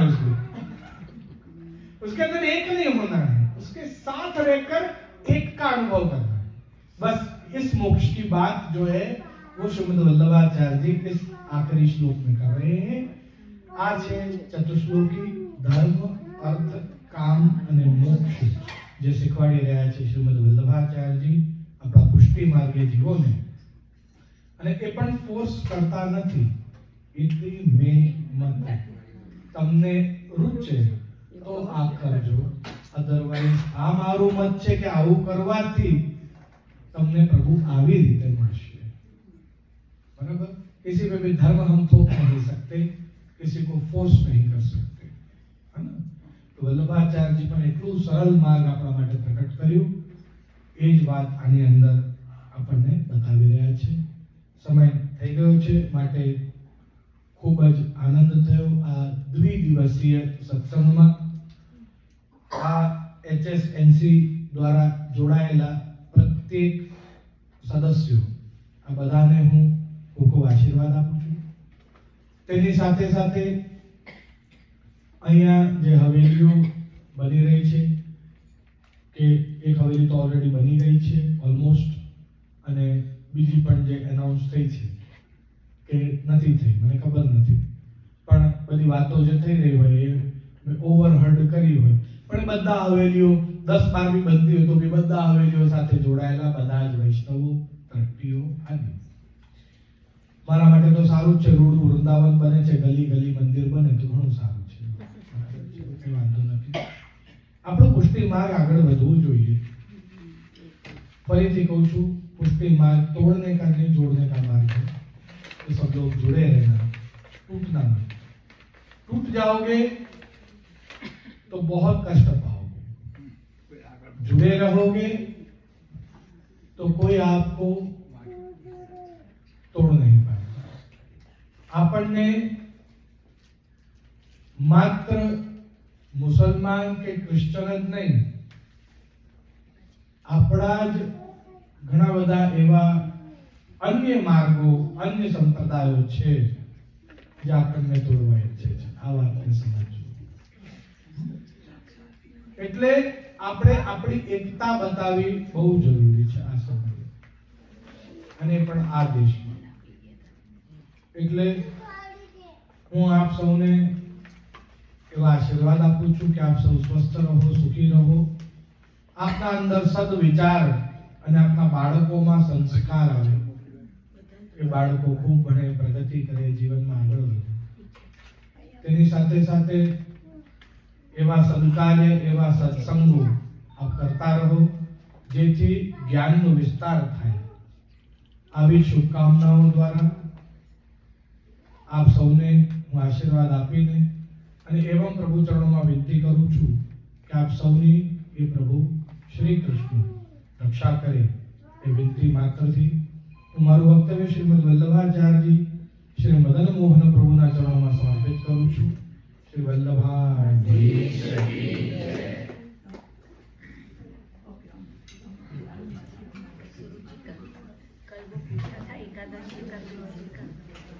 मेरे एक प्रश्न है, एकादशी में जब हम ठाकुर जी की जो भी समर्पित करते हैं सामग्री, उसमें तुलसी दल अगर पधराते हैं तो हम ले सकते हैं? एकादशी अगर हम व्रत कर रहे हैं वो प्रसादी ले सकते हैं? ले सकते हैं। भगवान को जो भी आप राजभोग के भाव से भोग धरते हो उन सब में हमको तुलसी पधराना है। भले ही फिर वो व्रत की सामग्री हो, सखड़ी अनसखड़ी हो, फलादी हो, दूधघर हो, कुछ भी, पर जब हम उसे लेंगे तो तुलसी को साइड हटाकर फिर उसको लेना है। एकादशी के दिन हमको तुलसी नहीं लेना है, क्योंकि तुलसी अकेले खाने से आसुरा विष आता है, भगवान से विमुक्ता आती है। इसलिए उस दोष की निवृत्ति के लिए तुलसी पर जल पीना पड़ता है। पर तुलसी पर जल पीने से पत्र, तुलसी का तिखास मतलब अग्नि और उस पर जल, ये तीनों एक होने से वो सखड़ी का रूप ले लेती है, तो पारणा होता है, व्रत टूट जाता है।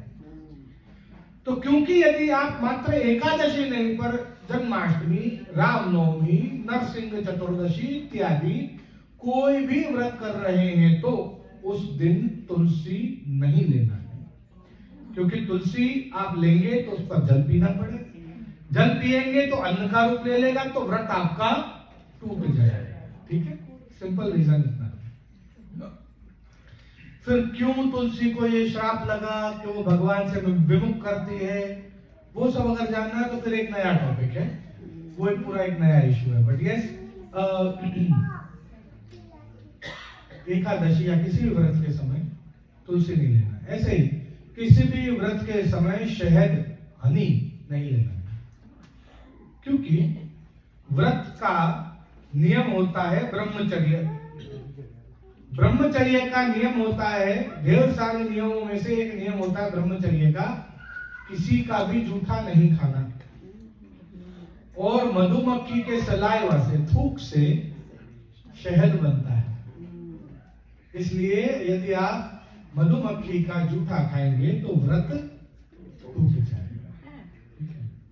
इसलिए पंचामृत नहीं पीना है। उत्सव के दिन आप हवेली वगैरह जाएंगे तो व्रत, अगर आपने व्रत किया है तो ही, व्रत नहीं किया है तो लोग खूब पूरा कटोरा भर के पंचामृत